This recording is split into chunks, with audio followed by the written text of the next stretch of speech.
Hello, good morning, जोहार। मैं पूनम और आप देख रहे हैं 24 झारखंड न्यूज। चलिए जानते हैं आज की 25 मुख्य बड़ी खबरों को। 30 अक्टूबर को आवंटित होगा प्रत्याशियों को चुनाव चिन्ह। विधानसभा चुनाव के पहले चरण का नामांकन प्रक्रिया खत्म होने के बाद चुनाव कार्य में गति पकड़ेगी। अधिसूचना के तहत 28 अक्टूबर को नामांकन पत्रों की जांच की जाएगी। जांच में सही पाए गए नामांकन पत्रों के आधार पर प्रत्याशियों की सूची प्रकाशित होगी। 29 अक्टूबर तक प्रत्याशी अपना नाम वापस ले सकेंगे। 30 अक्टूबर को विधानसभावार प्रत्याशियों को चुनाव चिन्ह आवंटित किया जाएगा। राष्ट्रीय एवं मान्यता प्राप्त दलों को निर्वाचन आयोग की ओर से प्राप्त चुनाव चिन्ह आवंटित किया जाएगा, जबकि निर्दलीय प्रत्याशियों को दिए गए विकल्प के आधार पर चुनाव चिन्ह आवंटित किया जाएगा। विधानसभा चुनाव में खड़े प्रत्याशियों को चुनावी खर्च का लेखा-जोखा तैयार करने से जुड़ा प्रशिक्षण 2 नवंबर को दिया जाएगा।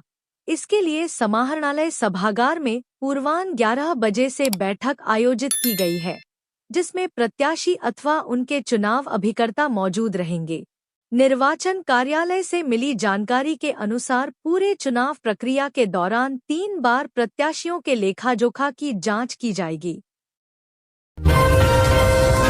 पहले चरण के लिए नामांकन में झारखंड ने बनाया रिकॉर्ड। एक दिन में हुए 409 नॉमिनेशन। राज्य में चुनाव परिणाम के दिन भले ही कोई पार्टी या उम्मीदवार रिकॉर्ड बनाए, लेकिन एक मामले में सूबे में अभी ही रिकॉर्ड बन गया है। शुक्रवार यानी 25 अक्टूबर को कुल 409 उम्मीदवारों ने नामांकन पर्चा दाखिल किया। इससे एक दिन पूर्व गुरुवार को जहां रिकॉर्ड 383 नामांकन हुए, वहीं शुक्रवार को यह रिकॉर्ड भी टूट गया। शुक्रवार को कुल 409 उम्मीदवारों ने अपना पर्चा भरा। पहले चरण की सीटों पर 371 तथा दूसरे चरण की सीटों पर 38 नामांकन दाखिल किए गए। पूर्व मुख्यमंत्री चंपई सोरेन ने बीजेपी के टिकट पर सरायकेला विधानसभा सीट से नामांकन किया।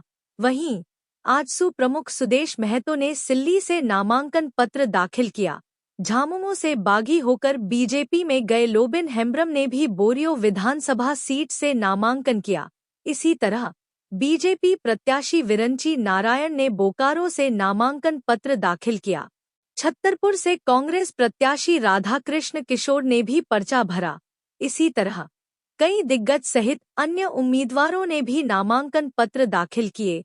कांग्रेस से टिकट नहीं मिलने पर पार्टी के निवर्तमान विधायक उमाशंकर अकेला ने बागी होकर सपा के टिकट पर बरही से नामांकन दाखिल कर दिया।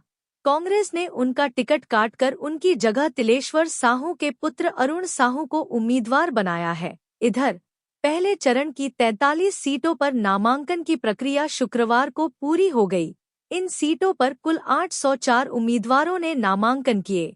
पहले चरण की सीटों के लिए दाखिल नामांकन पत्रों की जांच निर्वाची पदाधिकारी द्वारा 28 अक्टूबर को की जाएगी। उम्मीदवारों द्वारा 30 अक्टूबर तक नामांकन पत्र वापस लिया जा सकेगा। इन सीटों पर 13 नवंबर को वोटिंग होनी है। जयराम महतो बेरमो से भी लड़ेंगे चुनाव। 7वीं लिस्ट में जेएलकेएम के 10 उम्मीदवारों का ऐलान। जयराम महतो की पार्टी झारखंड लोकतांत्रिक क्रांतिकारी मोर्चा ने अपने प्रत्याशियों की 7वीं लिस्ट जारी कर दी है। जेएलकेएम के केंद्रीय अध्यक्ष जयराम महतो बेरमो से भी चुनाव लड़ेंगे। यह सीट इसलिए हॉट हो गई है क्योंकि एक और कांग्रेस से इस सीट पर दिग्गज माने जाने वाले जय मंगल सिंह उर्फ अनूप सिंह हैं। वहीं दूसरी ओर इस सीट से भाजपा से रविंद्र पांडे चुनावी मैदान में हैं। जयराम इसके पूर्व डुमरी से भी नामांकन कर चुके हैं। रांची सीट में प्रत्याशी बदला गया है। पूर्व में प्रेम नायक को दिया गया था, अब उनकी जगह राजकिशोर महतो को प्रत्याशी बनाया गया है। जेएलकेएम द्वारा अब तक 74 सीटों पर प्रत्याशी दिए गए हैं। झारखंड बीजेपी के कार्यकारी अध्यक्ष बने रविंद्र राय। विधानसभा चुनाव के दौरान भाजपा के पूर्व प्रदेश अध्यक्ष रविंद्र राय को बड़ी जिम्मेदारी दी गई है। रविंद्र राय को झारखंड भाजपा का कार्यकारी अध्यक्ष बनाया गया है। रविंद्र राय पहले भी बीजेपी के प्रदेश अध्यक्ष रह चुके हैं। बता दें, कि कुछ दिनों पहले ऐसी खबर चल रही थी कि रविंद्र राय झामुमो में शामिल हो सकते हैं, लेकिन बाद में खुद रविंद्र राय ने इसका खंडन किया था।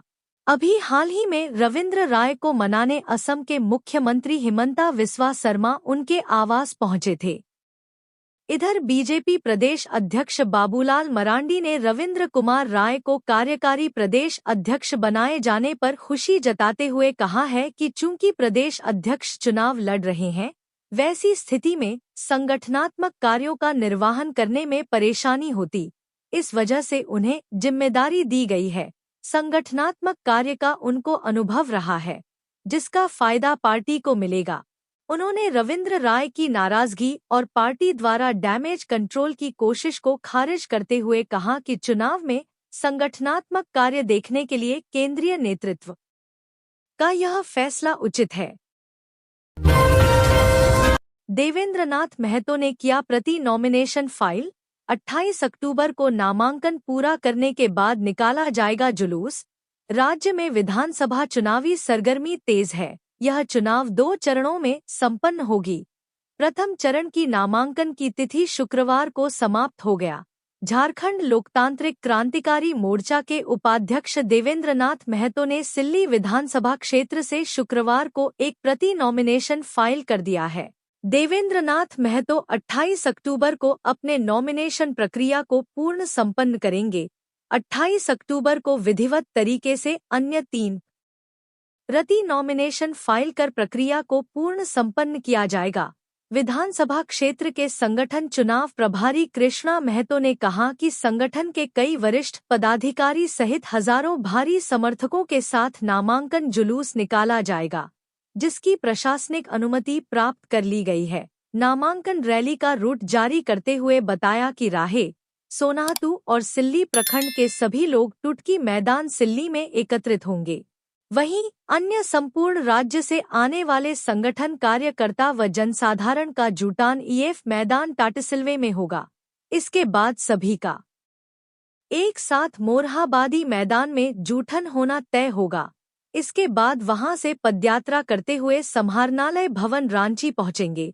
सिल्ली प्रत्याशी देवेंद्रनाथ महतो के अधिवक्ता षष्ठी रंजन ने बताया कि 28 अक्टूबर को 3 प्रति नॉमिनेशन विधिवत तरीके से दर्ज करते हुए जनता के समक्ष संपन्न किया जाएगा।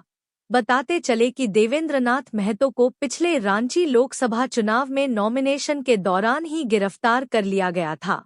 17 दिनों तक जेल से रहकर चुनाव लड़े, जिसमें 1.25 लाख से अधिक मत हासिल हुआ था। चुनाव आयोग के पुलिस ऑब्जर्वर ने किया स्ट्रांग रूम की सुरक्षा का निरीक्षण, दिए जरूरी दिशा निर्देश। चुनाव आयोग के police observer IPS Rahul Malik ने शनिवार को रांची के पंडरा स्थित स्ट्रांग रूम की सुरक्षा का निरीक्षण किया। उन्होंने सुरक्षा व्यवस्था की समीक्षा की और कई जरूरी निर्देश दिए। इस दौरान रांची के सिटी एसपी राजकुमार मेहता भी मौजूद रहे। बता दें कि विधानसभा चुनाव इस बार 2 चरणों में होगा। पहले चरण का मतदान 13 नवंबर को होगा, वहीं दूसरे चरण का मतदान 20 नवंबर को होगा। चुनाव के नतीजे 23 नवंबर को घोषित किए जाएंगे। इरफान अंसारी के खिलाफ शिकायत दर्ज कराने चुनाव आयोग पहुंची बीजेपी। राज्य बदर और नामांकन पर रोक की मांग। बीजेपी का एक प्रतिनिधिमंडल ने सुधीर श्रीवास्तव के नेतृत्व में चुनाव आयोग पहुंचकर जामताड़ा के विधायक इरफान अंसारी के खिलाफ शिकायत दर्ज कराई।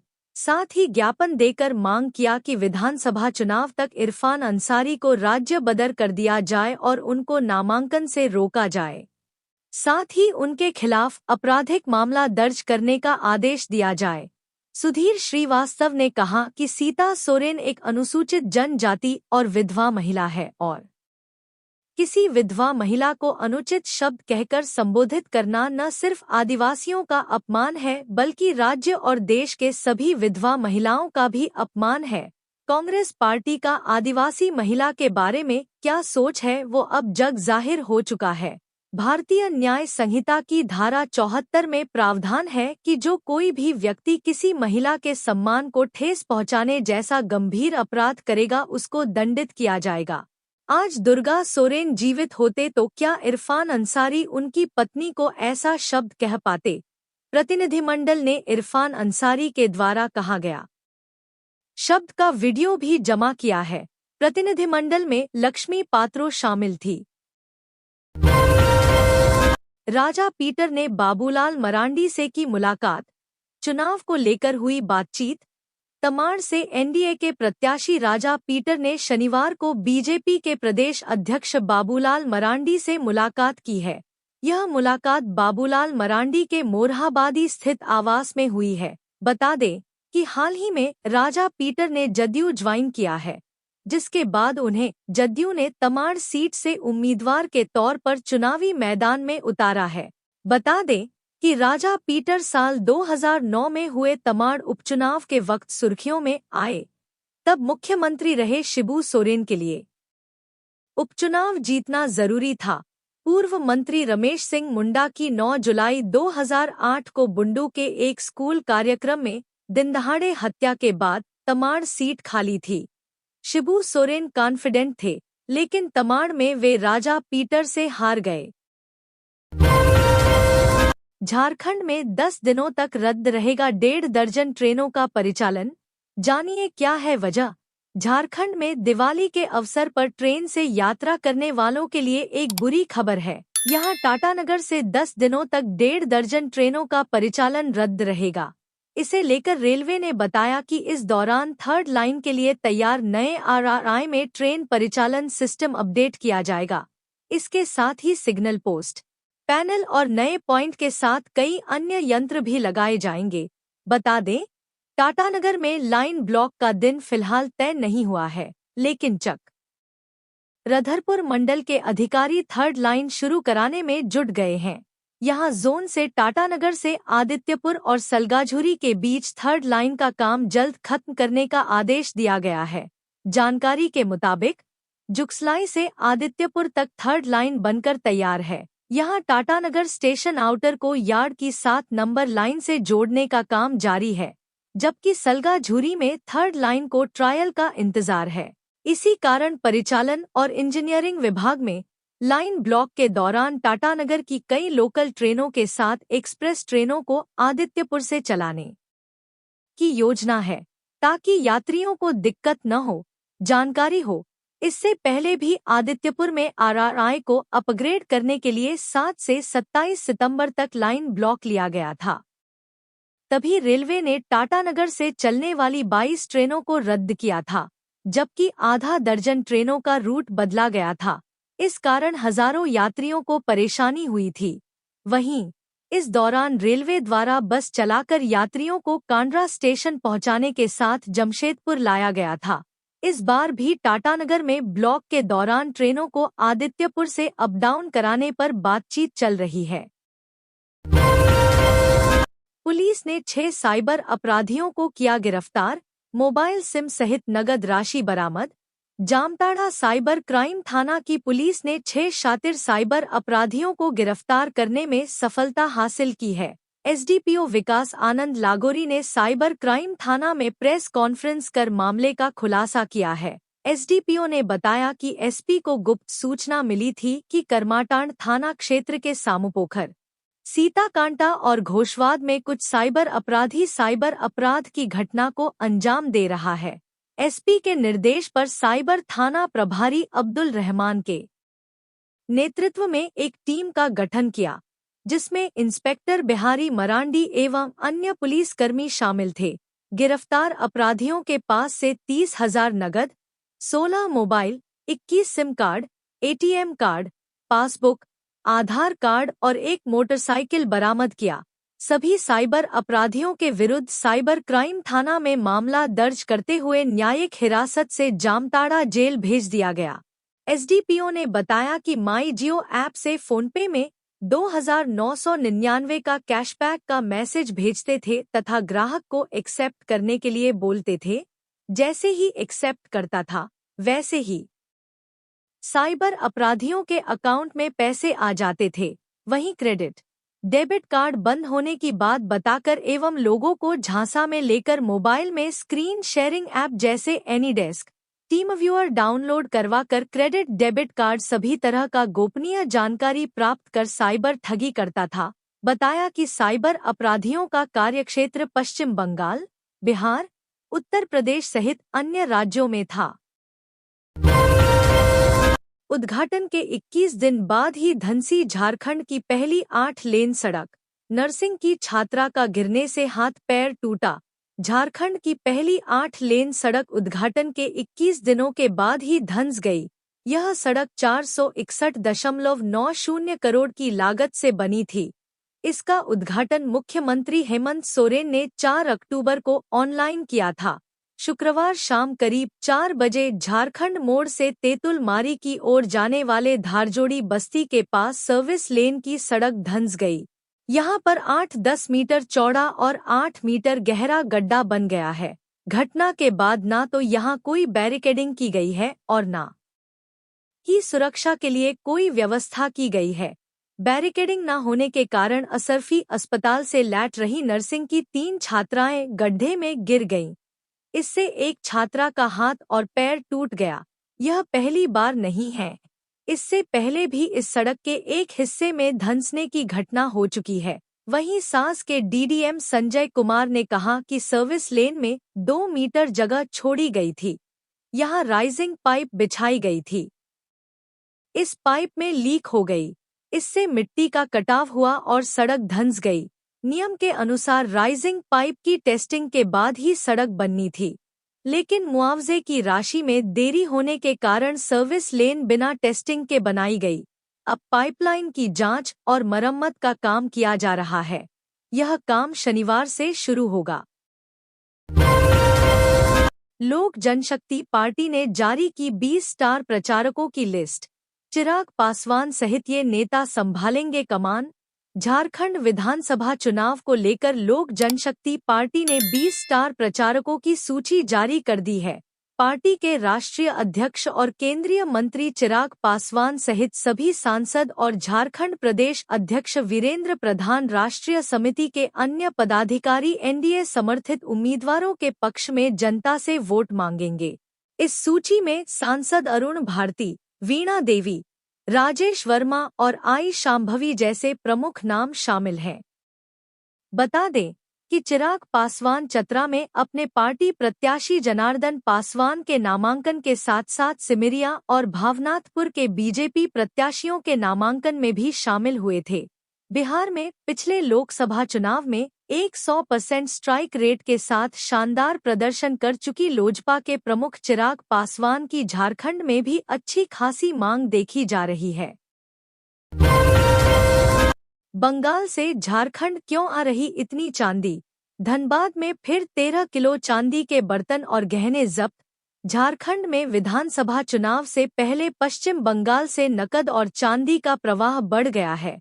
झारखंड विधानसभा चुनाव 2024 की घोषणा के बाद लगातार चांदी के बर्तन, जेवर और नकदी धनबाद जिले में बरामद हो रही है। पश्चिम बंगाल और झारखंड की सीमा पर बने चेकनाका पर चेकिंग के दौरान ये सामान मिल रहे हैं। झारखंड बंगाल की अंतर्राज्यीय सीमा पर शुक्रवार की देर रात एक कार सीमा से गुजर रही थी। इस कार की जांच की गई तो उसमें 13 किलोग्राम चांदी के बर्तन और गहने मिले। इसके बारे में कार में मौजूद व्यक्ति कोई संतोषप्रद जवाब नहीं दे पाया। इसके बाद मैथन पुलिस ने इन बर्तनों और गहनों को जब्त कर लिया। आगे की कार्रवाई की जा रही है। व्यवसायियों का प्रतिनिधिमंडल शनिवार को एसडीपीओ रजत मानिक बाखला एवं ओपी प्रभारी आकृष्ट अमन से मिला।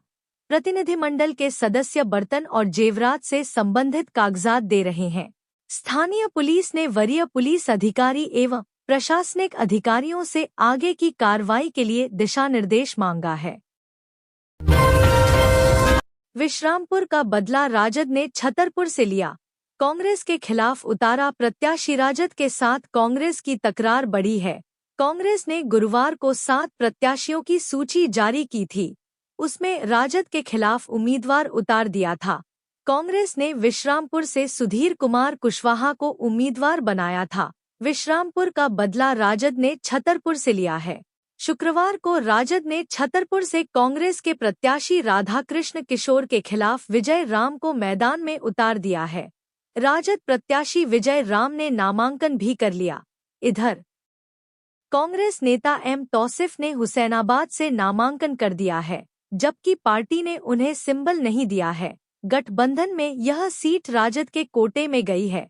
इस सीट से राजद के प्रदेश अध्यक्ष संजय सिंह यादव चुनाव लड़ रहे हैं। उधर पलामू में कांग्रेस और राजद के बीच लगातार किचकिच बढ़ रही है।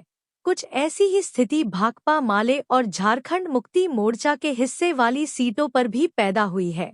धनवार सीट पर भाकपा माले ने राजकुमार यादव को टिकट दिया है, जबकि मोर्चा ने यहां से निजामुद्दीन अंसारी को प्रत्याशी बनाया है। दोनों नामांकन भी दाखिल किया है। कोडरमा से राजद उम्मीदवार सुभाष यादव का रद्द होगा नामांकन, कोर्ट के आदेश का उल्लंघन का आरोप। झारखंड विधानसभा चुनाव 2024 के लिए राजद उम्मीदवार सुभाष यादव ने कोडरमा विधानसभा से नामांकन दाखिल किया था। इसके लिए जेल में बंद सुभाष यादव ने कोर्ट से पेरोल लिया था, लेकिन अब इस मामले में अब नया मोड़ आ गया है। कोडरमा विधानसभा सीट पर राजद उम्मीदवार सुभाष यादव ने कोडरमा में निर्वाची पदाधिकारी रियाज सिंह के समक्ष 24 अक्टूबर को नामांकन दाखिल किया था। उन्हें 22 अक्टूबर को पटना हाई कोर्ट से नामांकन दाखिल करने के लिए पेरोल मिला था। अब इस मामले में आरोप लगाया जा रहा है कि सुभाष यादव ने कोर्ट के आदेशों का उल्लंघन किया है। यही नहीं, कोर्ट के आदेश के उल्लंघन पर उनके नामांकन को रद्द करने की भी मांग की जा रही है। सुभाष यादव पर आरोप लगाया जा रहा है कि उन्होंने नामांकन से पहले अपने आवास पर गए थे और वहां पर कार्यकर्ताओं के साथ बैठक की थी। इसके अलावा नामांकन के बाद वे इंदरवा में आयोजित एक जनसभा में भी शामिल हुए थे। जनसभा को बिहार के नेता प्रतिपक्ष और राजद नेता तेजस्वी यादव ने संबोधित किया था। सुभाष यादव पर आरोप लगाया जा रहा है कि उन्हें पेरोल सिर्फ नामांकन के लिए मिला था, लेकिन उन्होंने अपने कार्यकर्ताओं के साथ बैठक भी की और जनसभा में भी शामिल हुए। ऐसे में उनका नामांकन रद्द करने की मांग की जा रही है। वरिष्ठ अधिवक्ता प्रकाश राम ने कहा कि न्यायालय ने सुभाष यादव को सिर्फ नामांकन दाखिल करने के लिए पेरोल दिया था, न कि सभा में शामिल होने और बैठक करने के लिए। उन्होंने इस मामले को लेकर उन्हें पेरोल पर लेकर आई बिहार पुलिस पर भी सवाल खड़े किए हैं। मजबूत होगी झारखंड के सभी कोर्ट परिसर की सुरक्षा, लगेंगे अतिरिक्त 2141 सीसीटीवी कैमरे। झारखंड के सभी जिलों में कोर्ट परिसर की सुरक्षा अब और मजबूत होगी। राज्य के हाईकोर्ट समेत सभी सिविल कोर्ट में 2141 अतिरिक्त सीसीटीवी कैमरे लगाए जाएंगे। गौरतलब है कि इसको लेकर सोमवार को गृह सचिव की अध्यक्षता में विभिन्न जिला और अनुमंडल कोर्ट में लगाए गए सीसीटीवी कैमरे, उसके पर्यवेक्षक और अतिरिक्त कैमरा की आवश्यकता के आकलन के बिंदु पर एक बैठक आयोजित की गई थी। पुलिस मुख्यालय ने सभी जिलों के एसपी को निर्देश दिया कि वह हर महीने कोर्ट की सुरक्षा व्यवस्था की ऑडिट करेंगे। हाल ही के दिनों में बड़े पैमाने पर पुलिस अफसरों का तबादला किया गया है। जिन अफसरों और कर्मियों का कोर्ट से तबादला हो चुका है, उनके स्थान पर जो पुलिस पदाधिकारी आए हैं उनको भी अच्छे से ब्रीफ करने का निर्देश दिया गया है। सभी एसपी को निर्देश दिया गया कि कोर्ट परिसर में आने जाने वाले लोगों के लिए कंप्यूटराइज चेकिंग की व्यवस्था जल्द से जल्द तैयार की जाए। पलामू में जब्त हुई 24 बाइक, पकड़ने के 40 मिनट बाद बने पेपर, विधानसभा चुनाव में इस्तेमाल की आशंका। पलामू लेस्लीगंज थाना क्षेत्र में पुलिस की कार्रवाई में 24 बाइक को जब्त किया गया है। सभी बाइक को लेस्लीगंज थाना में रखा गया है और पूरे मामले में छानबीन की जा रही है। पुलिस एवं प्रशासनिक अधिकारियों का आशंका है कि इस बाइक का विधानसभा चुनाव में इस्तेमाल किया जा सकता था। आयकर विभाग को सूचना मिली थी कि लेस्लीगंज के इलाके में एक ट्रक पर 24 बाइक को ले जाया जा रहा है। इसी सूचना के आलोक में पलामू एसपी के निर्देश पर लेस्लीगंज पुलिस ने छापेमारी करते हुए ट्रक को रोका और सभी बाइक को जब्त कर लिया। शुरुआत में कागजात की जांच में पता चला कि यह पलामू के तरहसी के इलाके के एक बाइक ऑटोमोबाइल शोरूम को डिलीवर होनी थी, लेकिन जब कागजात सावधानी पूर्वक छानबीन की गई तो पता चला कि जिस समय बाइक को जब्त किया गया था उसके 40 मिनट बाद टैक्स संबंधी कागजात को तैयार किया गया है। पुलिस में प्रशासनिक टीम के द्वारा शुक्रवार की शाम 6 बजे कार्रवाई की गई है, जबकि कागजात को 7 बजे के आसपास तैयार किया गया है। लेस्लीगंज थाना प्रभारी राजू कुमार गुप्ता ने बताया कि कागजात की छानबीन में पता चला है कि पकड़ने से 40 मिनट बाद टैक्स संबंधी कागजात को तैयार किया गया है। मामले में सनहा दर्ज किया गया है और सभी बाइक को लेस्लीगंज थाना में रखा गया है। पूरे मामले में आयकर की टीम अलग से कार्रवाई कर रही है। आशंका जताई जा रही थी कि इस बाइक का इस्तेमाल चुनाव में किया जा सकता था। तो ये थी आज की झारखंड की टॉप बड़ी खबरें। इसी तरह झारखंड की हर छोटी सी बड़ी खबर देखने के लिए आप हमारे चैनल 24 झारखंड न्यूज को सब्सक्राइब करके बेल आइकन प्रेस कर ले, जिससे झारखंड की हर छोटी सी बड़ी खबर की अपडेट आप तक पहुंचता रहे। तो आज के लिए बस इतना ही, हमें दीजिए इजाजत, फिर मिलते हैं नेक्स्ट न्यूज में।